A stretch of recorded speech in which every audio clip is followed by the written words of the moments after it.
जय श्री माता जी। परम पूज्य श्री माता जी कृपा करके आप ही की ध्यान और मेडिटेशन के मंच पर पधारिए। सभी संतों को, सभी शुद्धात्मा को परम चैतन्य प्रदान कीजिए। परम पूज्य श्री माता जी, आप ही तो है राधा कृष्ण, आप ही तो सभी देवी देवता का मालिक है माँ। कृपा करके पधारिए और हमारे अंदर परम चैतन्य प्रदान कीजिए, हमें साक्षी भाव प्रदान कीजिए माँ। परम पूज्य श्री माता जी कृपा करके हमें परम चैतन्य प्रदान कीजिए। सारे विश्व को आपने ध्यान बताया, परम चैतन्य सिखाया। कृपा करके पधारिए और सभी संतों को परम चैतन्य कीजिए। परम पूज्य श्री माता जी, आपके श्री चरण कमल पर कोटि कोटि नमन। कुंडलिनी उठा के बंधन लेंगे।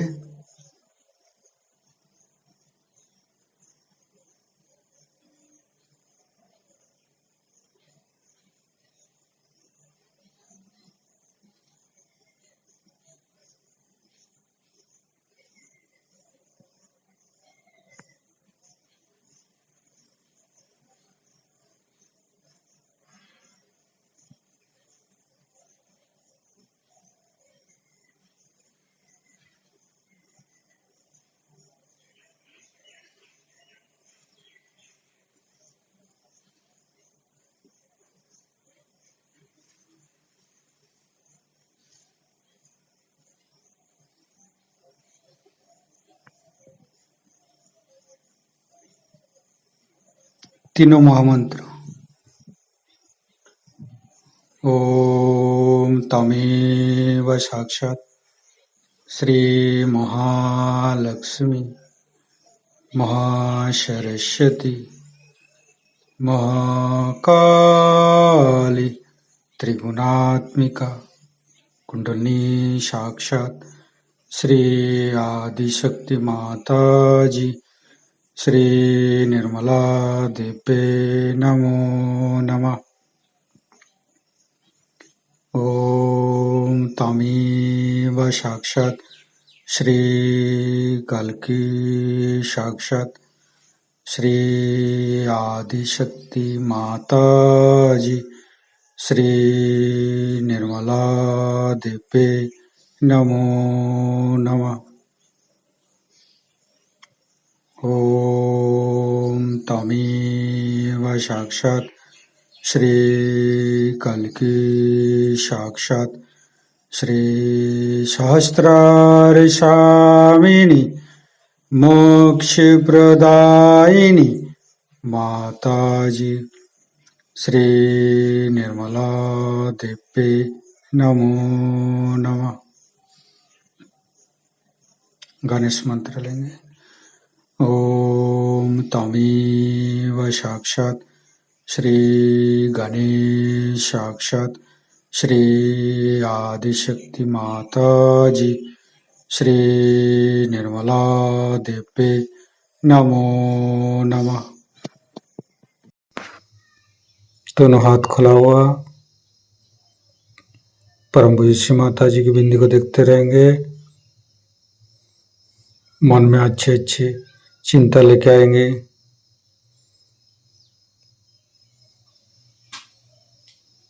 संपूर्ण चित्त हृदय पर रखेंगे। परम पूज्य श्री माता जी हमारे हृदय को सच बनाइए। सच हृदय कमलासन में आपके श्री चरण को स्थापित कीजिए माँ। संपूर्ण चित्त हृदय पर रखेंगे। श्री माता जी की छवि को हृदय में स्थिर करेंगे।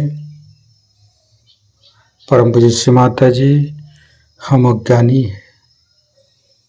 हमारे अज्ञानता के बस में यदि आपकी शान के खिलाफ कोई गलती हुआ हो, कृपा करके आप मुझे क्षमा कर दीजिए माँ।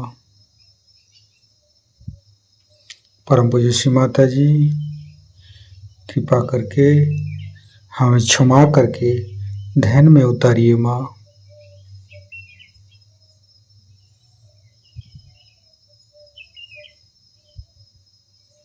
संपूर्ण चित्त तीनों मूलाधार पर। परम पूज्य माता जी, आप ही तो प्रभु गणेश है, आप ही तो हमें अबोधिता और पवित्रता प्रदान करते हैं माँ। कृपा करके हमारे मूलाधार चक्र पर आइए और गणेश के गुणों से हमें भर दीजिए माँ। तीनों नाड़ी को देखेंगे।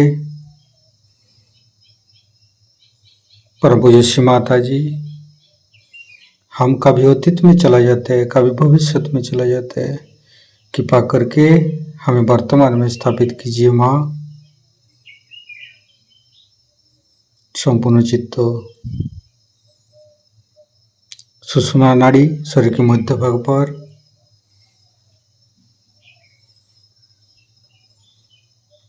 धीरे धीरे चित्त को सेंटर स्वाधिष्ठान। परम पूज्य माता जी, हमारे चित्त को शांत कीजिए।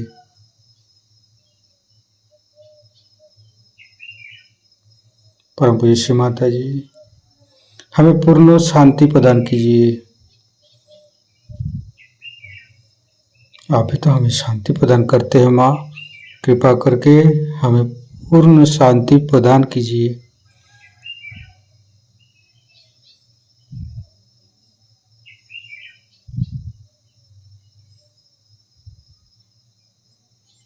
फिर संपूर्ण चित्त लेप स्वाधिष्ठान। श्री माता जी, आप ही तो शुद्ध इच्छा है। कृपा करके हमारे अंदर समस्त शुद्ध इच्छा को दूर करके शुद्ध इच्छा में बदल दीजिए माँ।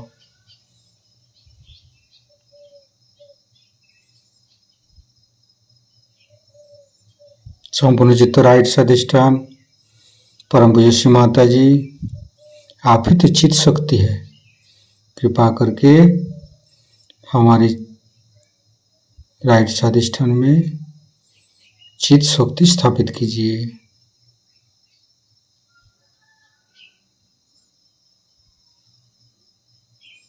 श्री माता जी, हमारे चित्त को शांत कीजिए।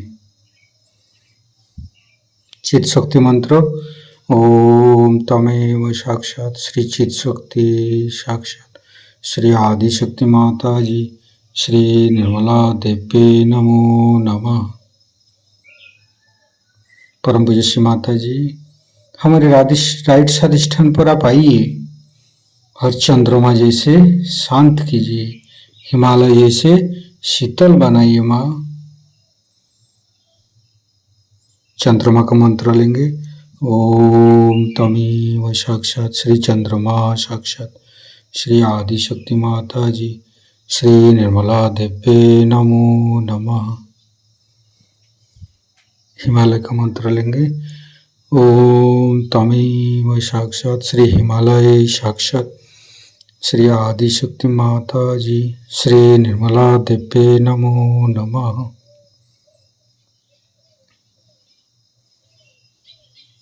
धीरे धीरे चित्त को नाभि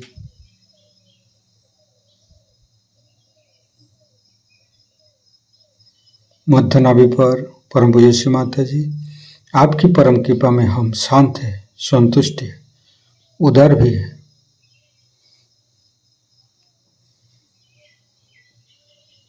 पूरा चित्त भवसागर पर, नाभि के चारों साइड पर गुरु मंत्र लेंगे। गुरुर्ब्रह्मा गुरुर्विष्णु गुरुर्देव महेश्वर गुरु साक्षात परम ब्रह्म श्री माता जी निर्मला माँ तस्मै श्री गुरवे नमः।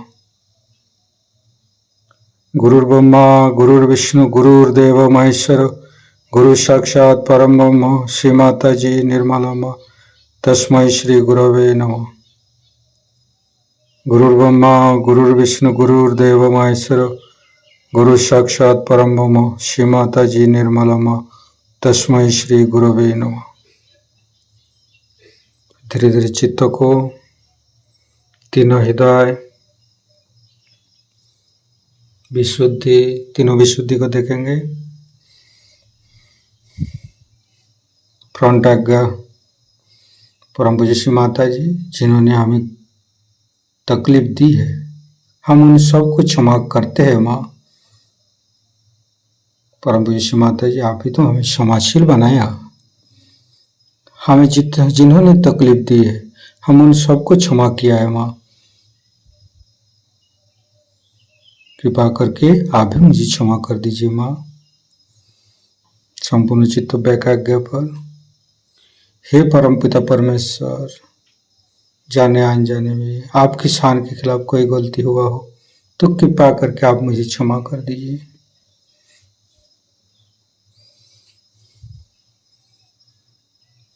धीरे धीरे सहस्त्रार।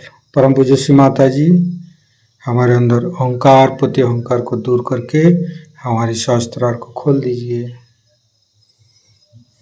संपूर्ण चित्त सहस्त्रार पर, संपूर्ण निर्विचारिता स्थिति, ध्यान की स्थिति, दोनों हथेली सहस्त्रार पर परम चैतन्य अनुभव करते हुए निर्विचारिता का मंत्र लेंगे। ओम तमेव साक्षात श्री निर्विचारिता साक्षात श्री आदि शक्ति माता जी श्री निर्मला देव्ये नमो नमः। संपूर्ण ध्यान का स्थिति श्री माता जी का मंत्र लेंगे। ओम तमेव साक्षात श्री कल्की साक्षात श्री सहस्त्रार स्वामिनी मोक्ष प्रदायिनी माता जी श्री निर्मला देव्ये नमो नमः। संपूर्ण चित्त सहस्त्रार पर परम पूज्य श्री माता जी, हमें ऐसे कृपा कीजिए आपकी अमृत वाणी को हम सहस्त्रार से सुन सकूं मां।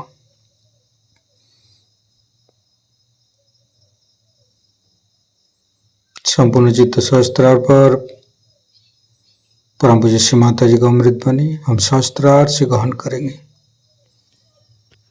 आप मत पियो, अपने आप छूट जाएगा, क्योंकि आप समर्थ हो जाएंगे। समर्थ माने सम अर्थ हो जाएंगे। जो आप है, आप आत्मा स्वरूप है। जब आप आत्मा हो जाते हैं तो आपकी सारी बातें बदल जाती, परिवर्तन शुरू हो जाता है।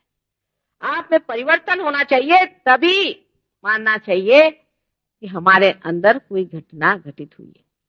और बेकार की बाह्य की बातें कि तुम्हारे बाप का क्या हो रहा है, घोड़े का नंबर क्या है, इस तरह से परमात्मा को इतना नीचा इंसान ने गिरा लिया है और इतने नीचे तरीके से परमात्मा को समझ रहा है कि वो कभी भी परमात्मा तक पहुंच नहीं सकता। उसकी चेतना चेतित होनी चाहिए। आपकी चेतना चेतित हो जाएगी, इसमें मुझे कोई शक नहीं, क्योंकि आप इस महान योग भूमि में पैदा हुए। भारतवर्ष में पार कराना बहुत ही आसान चीज है, ये मैं समझ गई। पूर्व जन्म के सुकृत लेकर के आप इस महान देश में पैदा हुए, ये आप समझ लीजिए। कोई तो भी बहुत बड़े आपने पुण्य कार्य करे हैं, तभी इस देश में आप पैदा हुए, नहीं तो दूसरे देशों में पैदा होते हैं जहां लोग योग से पहले ही क्षेम पा गए और रास्ते से खत्म हो गए, बेकार हो गए।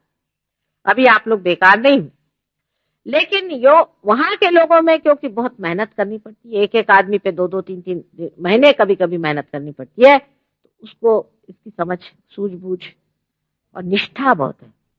लेकिन आप लोगों में निष्ठा नहीं होती, आप लोग एकदम से उस चीज को खो देते। मैं आज आखिरी दिन है, इसलिए विशेष रूप से इस पर बात करूंगी कि आप इसको पाने के बाद खोना नहीं। अगर पाने के बाद खोया है तो इससे बढ़ के और कोई गुनाह नहीं हो।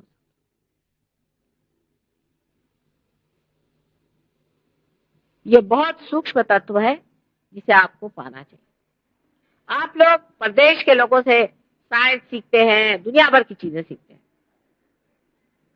लेकिन साइंस से परे भी जो शक्ति है, साइंस वाले क्या बता सकते हैं आपसे? वो यही बता सकते हैं जो चीज सामने है। क्या वो ये बता सकते हैं कि इसमें बिजली कहां से आई? वो कहेंगे कि जो स्रोत है वहां से आई। वो स्रोत में कहां से आई? वो कहेंगे कि हाइड्रो इलेक्ट्रिक है तो पानी में से आई। पर पानी में बिजली कहां से आई, क्या वो बता सकते हैं? अगर वो कहें कि पृथ्वी के अंदर भूगर्भ में गुरुत्वाकर्षण शक्ति है, मैग्नेटिज्म है, वो उसमें कहां से आई? वो कैसे कार्यान्वित होती? उसको चलाने वाला कौन? उस साइंस को चलाने वाला कौन सा साइंस है? इस मामले में एक बात अच्छी है कि विदेशों में लोग अब उस कगार पर पहुंच गए जहां उन्होंने सोचा कि इसके आगे अंधेरा है। सब चीज इस सीमा में हमने खोज डाला, अब इससे आगे समझ में नहीं आ रही।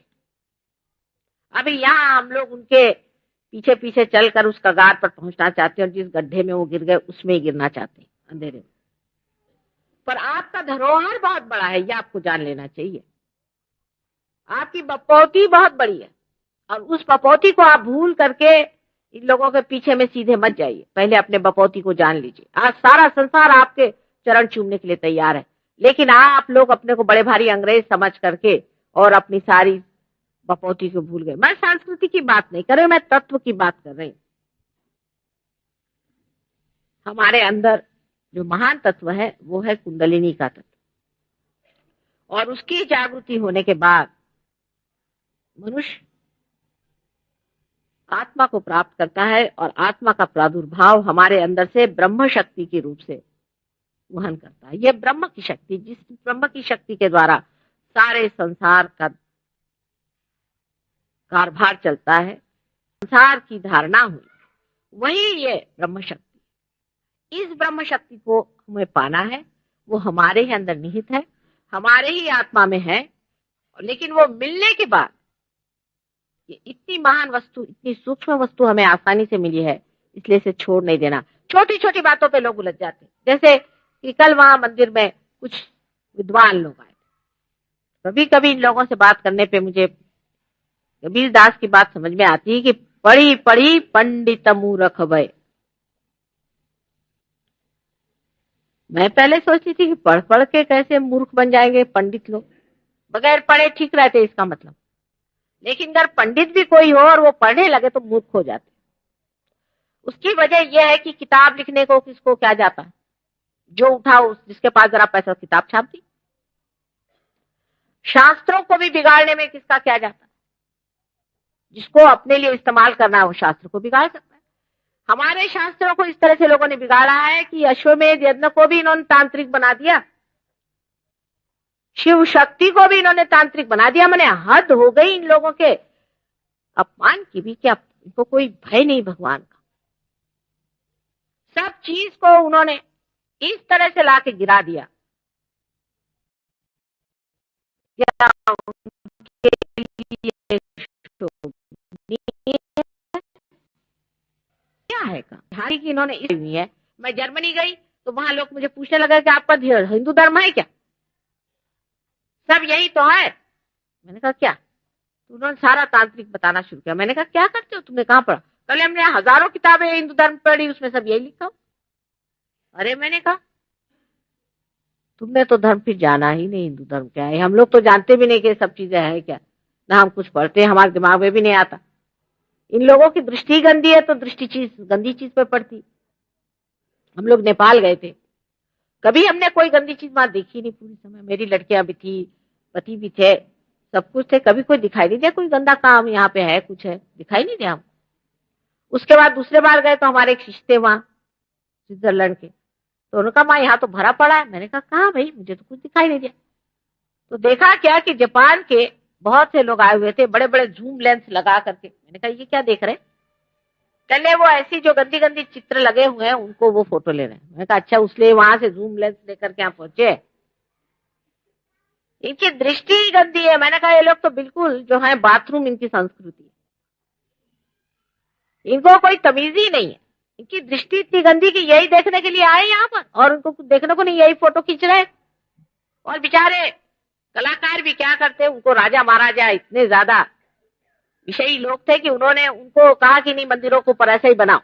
और उसका कारण नेपाल में तो यह दिया कि अगर ऐसे बनाओगे तो जो देवी है, जो कि विष्णु माया है, जो कि दामिनी स्वरूप है, जिसे कहिए कि बिजली स्वरूप है, वो इस पर नहीं गरजेगी, इसलिए तुम ऐसे बनाओ। वो वहां जाएगी ही नहीं, कोई भी देवी नहीं जाएगी, कोई भी देवता नहीं जाएंगे, वो प्राण प्रतिष्ठा ही नहीं हो सकती वहां, जाने का सवाल क्या है। इसी तरह के सब मंदिरों में तमाशे बना के रखे, यहां तक कि साक्षात जो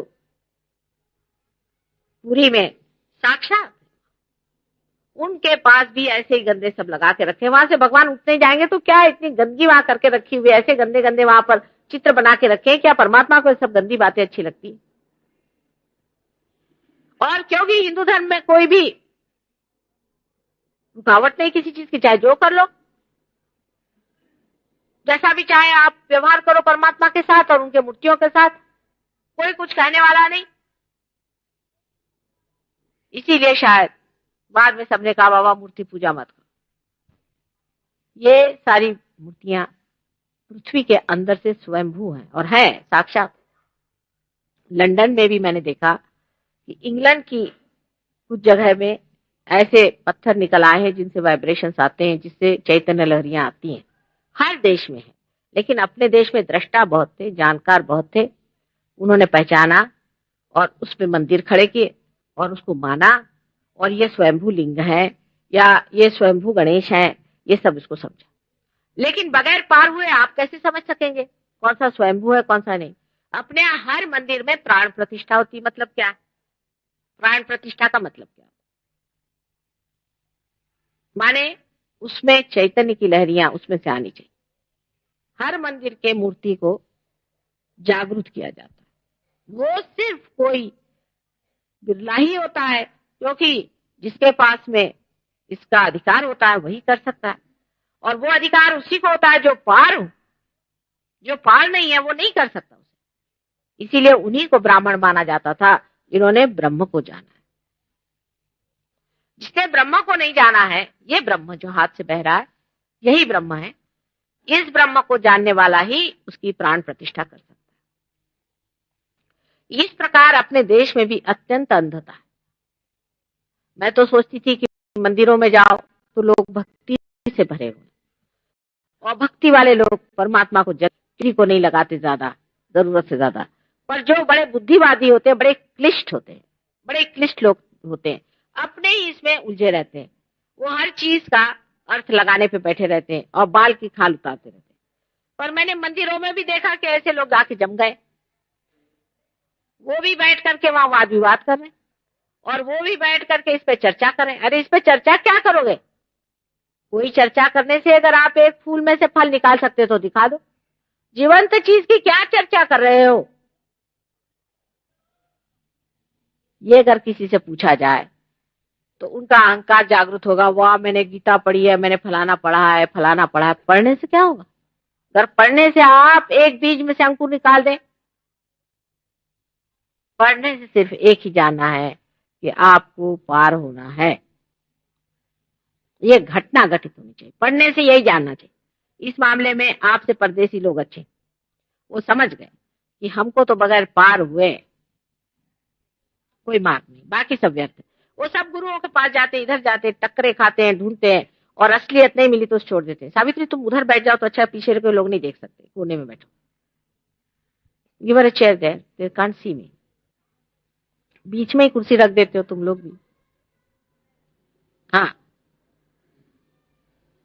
तो मानव जाति को, परम को अगर पाना है तो उसको सोचना चाहिए कि परम ही को पाइए, और परम को पाने के लिए आप बिल्कुल तैयार हैं, इसमें कोई शक नहीं। और आप पाइएगा भी जल्दी से, मैं जानती हूँ, मैंने कहा था। लेकिन अगर आपको मैं 1000 पाउंड दे दूं और आपको पता नहीं पाउंड क्या चीज है, तो आप उसे उठा फेंक दीजिएगा। और ये जो बहुमूल्य चीज भी मैं आपको दूंगी उसकी भी आप परवाह नहीं करने वाले, क्योंकि एक तो आसानी से मिली, जैसे हमारी आजादी आसानी से मिली है, तो उसकी जो आपने हालत खराब करी है भी, वैसे आपको आसानी से ये भी मिल जाती है आजादी। ये भी बड़ी भारी आजादी, आत्मा की आजादी आपको मिल गई। सबसे बड़ी आजादी तो यही है, क्योंकि यही मोक्ष है।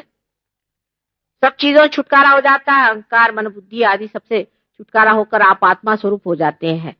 पर ये जो बीच का काल है, इसमें जमना पड़ता है, और इसको आदमी चूक जाता है। इसके लिए नितांत श्रद्धा की जरूरत है कि हमारे अंदर का ठंडक हवा आई है, तो ये तो आ नहीं सकती।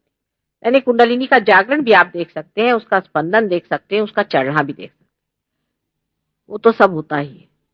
आपको नम्र भाव से अपनी कुंडलिनी जागृत कर लेना चाहिए, और ये क्या चीज है इसे समझ लेना चाहिए, और उस शक्ति का उपयोग कैसा करना चाहिए वो समझ लेना चाहिए, और उसको कैसे बढ़ाना देना चाहिए वो समझ लेना चाहिए। ऐसे ऐसे भी लोग मैंने देखे हैं कि जिनको मैंने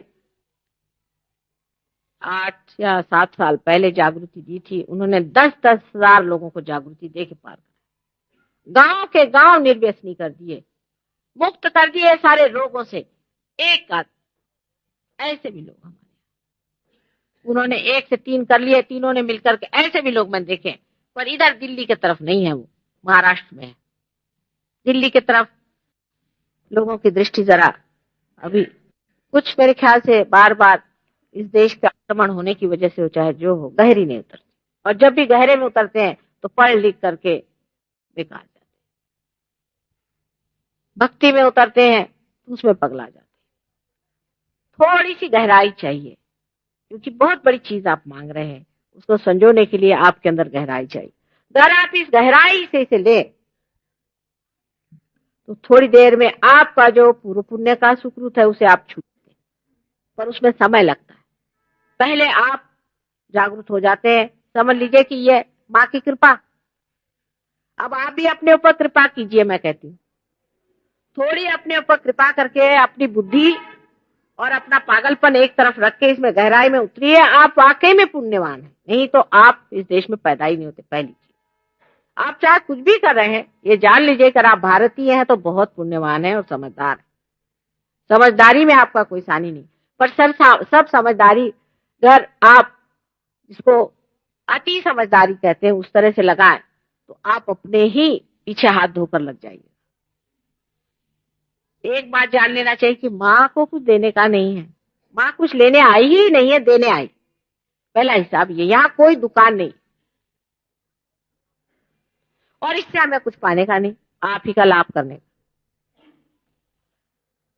उस लाभ के बारे में भी बता देंगे, क्योंकि ऐसा होता है कि अगर कैस्ट्रॉल देना है तो ऊपर से चॉकलेट लगाना पड़ता है, नहीं तो बच्चे लेते नहीं। कुंडलिनी के जागरण से पहली तो बात ये होगी कि आपकी तंदुरुस्ती अच्छी हो जाती है। बहुत से लोगों का कैंसर कुंडलिनी के जागरण से हो गया। कैंसर इसी से होगा और किसी से होने नहीं वाला।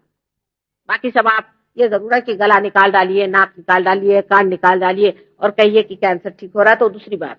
लेकिन कैंसर सिर्फ सहयोग से ठीक होने वाला, कुंडलिनी के जागरण से होगा। क्योंकि सुषुम्ना नाड़ी जब आकुंचित हो जाती है, अगर मैं तुम्हें बताने लगूं कि इसकी हिस्ट्री क्या है और ये कैसी आई और क्या बिजली आई, आपके सर दर्द हो जाएगा, खासकर आप अगर भक्ति मार्ग में। पर आप अगर सर तोड़ने के लिए तैयार हो तो वो भी मैं कर सकती हूँ। आपको अगर अपनी बुद्धि की चर्चा करनी है तो वो भी हो जाए, वो भी मैं सब जानती हूँ, लेकिन उससे आप परमात्मा नहीं पाएंगे। मुझे पूछना यह है कि आपने बहुत पढ़ लिया और बहुत वाद विवाद कर लिया, अब पाना है या नहीं पाना? हो गया बहुत, आपकी अकल चल पड़ी, जहां तक चली समझ गए। अब अपना स्वार्थ सोचो, माने स्व का अर्थ सोचो, इसके पीछे जाना है या नहीं, पहले इसको तय कर ले। सारे जो बड़े बड़े विद्वान और पंडित है, नहीं तो उनके भी उतार सकते हैं हम पीपर पर के, लेकिन इन लोगों के लिए मुझे टाइम नहीं है। जिनको चाहिए वो नम्रता पूर्वक और व्रत के साथ अपनी शक्ति को प्राप्त करें। और इसका जो कुछ गोपनीय से गोपनीय आज तक सब बात तो बताई नहीं गई थी ना, वो पूरा की पूरा आपको बताया जाएगा। पहले पार हो जाइए। पार होने से पहले बताना तो वही हुआ कि आपकी आंख नहीं, और आपको मैं बता रहे लाल रंग कौन सा और हरा रंग कौन सा। पहले आंख आप ले लीजिए, आप देखने लगिए, तब मैं आपको सब बता दूंगी कि ये कौन सा रंग है और ये कौन सा रंग है। श्रद्धा पूर्वक इसे पाए। श्रद्धा का अंधश्रद्धा से मतलब नहीं है, पर आप मुझसे बहुत बड़ी चीज मांगने आए, और अगर आप मेरे विरोध में ही बैठे हुए हैं तो आपको पता होना चाहिए कि देवता भी तो सोचते हैं इस बात को, उनको सब कुछ आपके बारे में मालूम है, वो आप पार नहीं हो सकते। अब भाषण देने वक्त भी मैं बड़ा चक्कर चलाती हूँ, याद रखिए, क्योंकि महामाया हूं ना। ऐसे ऐसे कुछ बातें कह देती हूँ कि जिसको अटकना अटक जाते हैं, इसलिए आप लोग मेरे चक्कर में मत आना, पार हो। ये सब चक्करबाजी है, क्योंकि जिन्होंने बहुत पढ़ा लिखा और बड़े अहंकारी है उनको मैं अटका देती हूँ, थोड़ी देर के लिए लटक जाते, फिर जब उनका अहंकार थोड़ा सा कम हो जाता है फिर ठिकाने आते हैं। इसलिए आप कृपया अपने अहंकार से कहना कि जनाब बहुत हो गया आपका, अब आप जरा ठंडे रहिए, हमें पाने दीजिए, और पाना ही अपना परम है, वही कर्तव्य है, वही ध्येय है, वही ध्यान का है, वही सब कुछ है, वही लक्ष्य। जब तक आप पाइएगा नहीं, आपके जीवन का कोई अर्थ नहीं। आज आखिरी दिन है, तो आपको कोई सवाल पूछना तो पूछे, पर मैं बहुत चालाक हूं, बहुत होशियार हूं, इसलिए संभल।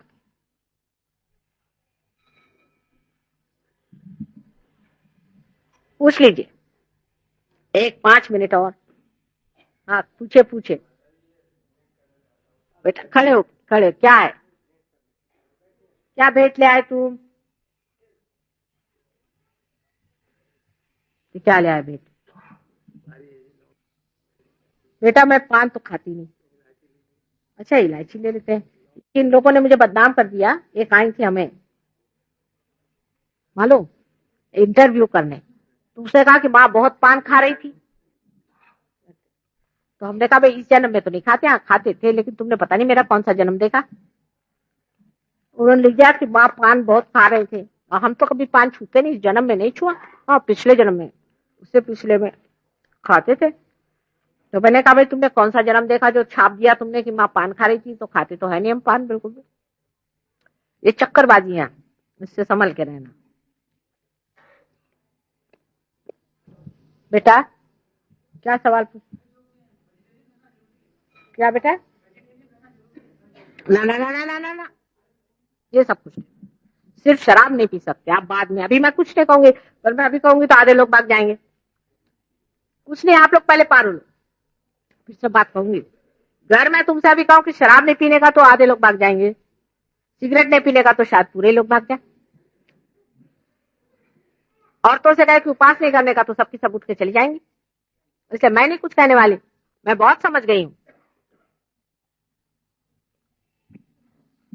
लेकिन वेजिटेरियन वगैरह का झगड़ा नहीं है सहज योग में। मतलब यह है कि खाने का चक्कर कम करना। अपने देश में तो सुबह से शाम तक सिवाय खाना पीना और कुछ नहीं। हम लोग सोचते हैं कि खाने पीने से भगवान मिलते हैं। हम लोगों को जितने खाने पीने की समझ है, सारे संसार में किसी को नहीं। आपको आश्चर्य होगा। हम जापान गए, अब जापान के लोग बुद्धिस्ट हैं वैसे बेचारे, तो वहां बड़ा आश्चर्य हुआ। एक लड़का एक झरने के किनारे बैठा और टुक टुक करके खा रहा था। मैंने कहा ये क्या खा रहा है? नहीं कर ले, वो वहां पे छोटी छोटी वो मिलती है मछलियां, उनको पकड़ लेता है, तोड़ के खा जाता है। अरे मैंने कहा क्या कच्ची हाँ कर ले, छोटी में खाने में क्या, हम लोग तो सभी खाते हैं। मैंने कहा इन लोगों को बेचारों का पानी से निकाला, वही लिया और खा गए, कोई प्रश्न ही नहीं। और हमारे यहाँ नखरे की तो कोई कमी नहीं है, खाना ही पहली चीज। पहले ये कि आज क्या खाना बनेगा, हिंदुस्तानी का दिमाग समझ लेना चाहिए। फिर वो औरतों ने चक्कर चलाया कि भाई आज आपके लिए मैं ये बना रही हूं। अब पंजाबी होगी तो कहेगी आज सरसों का साग। कोई ना कोई औरतें बड़ी होशियार हैं, वो आदमियों को इसी चक्कर में रखती हैं। इन लोग को खाना नहीं बनाना आता, इसलिए औरतों को छोड़ भी नहीं सकते, चाहे वो मार पीट दे। अब उन्होंने चक्कर चलाया कि मैं ये खाना बना रही। अच्छा, यूपी वाले होंगे तो मेथी आलू बनेंगे, बड़े छोटे छोटे आलू मिल गए, मैं ले आई हूँ, आपको खिला दूँ। हो गया। वो जो दफ्तर में 6 बजे निकला था, 5 बजे घर पे आ जाए। सारा दिन हम लोग का इसी में चलता है कि आज क्या खाया और कल क्या खाया और उसका क्या होने का है उस खाने का। सारा दिन ही। अब उपवास है, सारे घर में आफत मची। क्या दादी माँ आज उपवास कर रही, माँ तूफान मचा। उस दिन हनुमान जी चढ़ जाते, उनके पास कोई जा नहीं सकता, किसी को फेंक मारेंगी, कुछ करेंगी। आज वो उपास कर रही, क्या उपास करे माने क्या एकदम वो देवता हो गए? उपास करने की बीमारी तो ऐसी अपने देश में पड़ गई है। लेकिन उपास कुछ नहीं होता, सारा समय विचार यही कि मैं क्या खाऊंगा। उपास में पूरा विचार बना रहेगा कि मैं क्या खाऊंगा, और कोई विचार नहीं रहता है। उपास तो नाम का होता है, बहाना ये कि आज कुछ अच्छी चीज मिल रही कि नहीं, सिंगाड़े का आटा मिल रहा है कि नहीं, कल उपास है, देखो पता करो। अब सबको आफत मची हुई कि सिंगाड़े का आटा मिलना चाहिए। अरे भाई, ये इसलिए बनाया था कि एक तरह का खाना खाने से संतुलन नहीं आता है, इसलिए संतुलित खाना होना चाहिए। अब रे वेजिटेरियनिज्म की, वो भी हद कर दी। माने अपने देश में, इस भारतवर्ष में ज्यादा फल और वेजिटेबल्स होते हैं, सब्जियां होती हैं, तो हम लोग सब्जी और फल ज्यादा खाएं। और गर्म देश है, बाकी चीजों से गर्मी ज्यादा होती है, इसलिए ज्यादा ये खाए, ये बात कही गई। लेकिन वेजिटेरियन लोगों में बहुत से लोग ऐसे भी होते हैं जो लहसुन भी नहीं खाते, प्याज भी नहीं खाते। अब उनको लहसुन अगर आप दिखा दीजिए तो भाग खड़े हो जाएंगे। अगर आपको डराना हो किसी को तो आप लहसुन दिखा दीजिए, लहसुन से डरते हैं। अब एक जर्मन डॉक्टर ने बताया है कि लहसुन और प्याज अगर नहीं खाओ तो हार्ट अटैक आता है। हार्ट की ये जो आर्टरीज है ये हार्डन हो जाती है, जस्ट लाइक अल्कोहलिज्म। मतलब अगर अल्कोहल खा लीजिए यानी शराब पी लीजिए तो जैसा आर्टरी का हाल होता है वही लहसुन प्याज नहीं खाने वालों का होता है। अब अपने यहाँ ऐसे बहुत से लोग हैं जो बिल्कुल पक्के वेजिटेरियन हैं। अभी हमारे यहाँ आती है ना कुछ कुछ, तो उनका वर्णन सुन लीजिए। मेरा ये हाल है कि मजाल नहीं कोई मुझे दूध दे दे और उसमें छाली हो। मैंने कहा अच्छा, मजाल नहीं, क्या कर लीजिएगा आप? साहब मैं पीऊंगी नहीं। ने आप हैं कौन? मजाल नहीं कि कोई मुझे लहसुन छुआ दे, बस सारी विरश्ती जो है खाने पीने पर। और गल कला करके कोई खड़ा हो गया तो थर थर थर थर कांपना शुरू हो जाएगा। जहां जो चीज होती है माफिक होती है, जिसको जो माफिक होती है वो खाना पीना चाहिए। लेकिन खाना पीना कोई बहुत जरूरी चीज नहीं। आप अगर हमसे पूछे सवेरे क्या खा तो पता नहीं, शाम को क्या खा तो पता, किसी दिन का खाओ तो खाया, नहीं खाया तो नहीं खाया, 4-4 दिन भी नहीं खाया तो पता ही नहीं। लेकिन कोई भगवान के लिए नहीं है, आदत से लाचार, कुछ पता ही नहीं हमको रहता किसने क्या खाने को दिया नहीं दिया। क्या है खाना पीना, खाना पीना सुबह से शाम करके करते क्या है? पेट की बीमारी, इसकी बीमारी, उसकी बीमारी। जिसको जो संतुलन है वो करना चाहिए, जिसके लिए जो योग्य है वो खाना चाहिए। अब मैंने अगर कहा कि ऐसा कोई स्ट्रिक्टनेस नहीं है तो लगे फिर गोश्त वाले का लगे फिर सब गोश्त खाओ, नहीं नहीं नहीं नहीं। माने अगर जरूरत हो तो ये भी खाना चाहिए, जरूरत हो तो वो भी खाना चाहिए। इसके मामले में सूझबूझ चाहिए।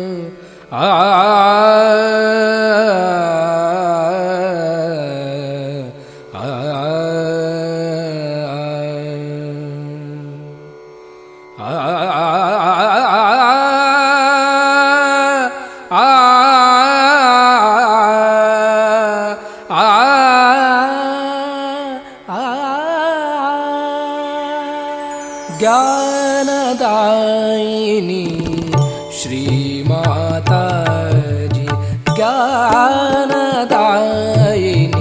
श्रीमाता जी, ज्ञानदायिनी श्रीमाता जी।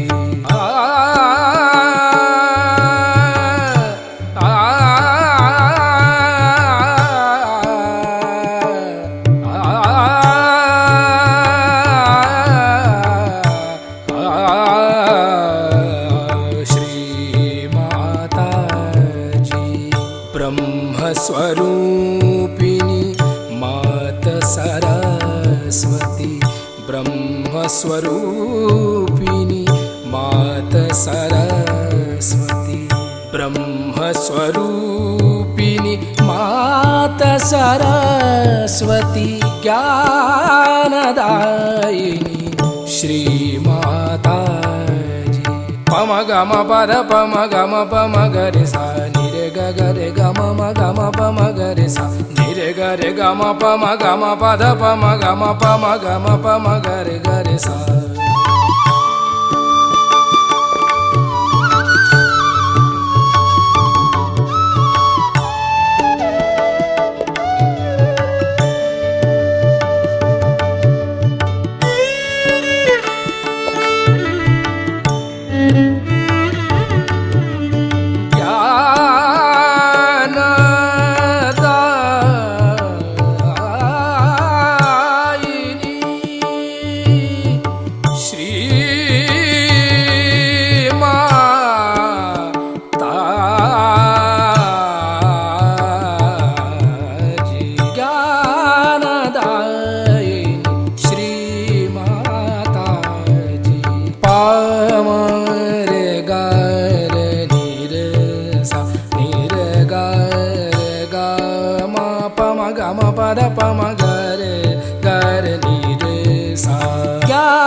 मालु विद्या कावर दो माँ चित्त सदा चरणों में रखना चित्त सदा चरणों में रखना चित्त सदा चरणों में रखना ज्ञानदायिनी श्री माता जी ज्ञानदायिनी श्री माता जी ज्ञानदायिनी ज्ञानदायिनी ज्ञानदायिनी श्री माता जी। ओ त्वमेव साक्षात् श्री ब्रह्मदेव सरस्वती साक्षात् श्री आदिशक्ति माता जी श्री निर्मला देवे नमो नमः।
इस ध्यान का स्थिति पर परम चैतन्य अनुभव करते रहेंगे। हे आदिशक्ति माँ, ऐसे हमें निर्विचारिता और ध्यान का स्थिति प्रदान करते रहिए माँ, और हमारे साथ छत्र छाया बन के रहिए माँ। परम पूज्य श्री माता जी, आज का ध्यान का स्थिति निर्विचार की स्थिति के लिए आपको माँ कोटि कोटि नमन। कुंडली उठा के बंधन लेंगे।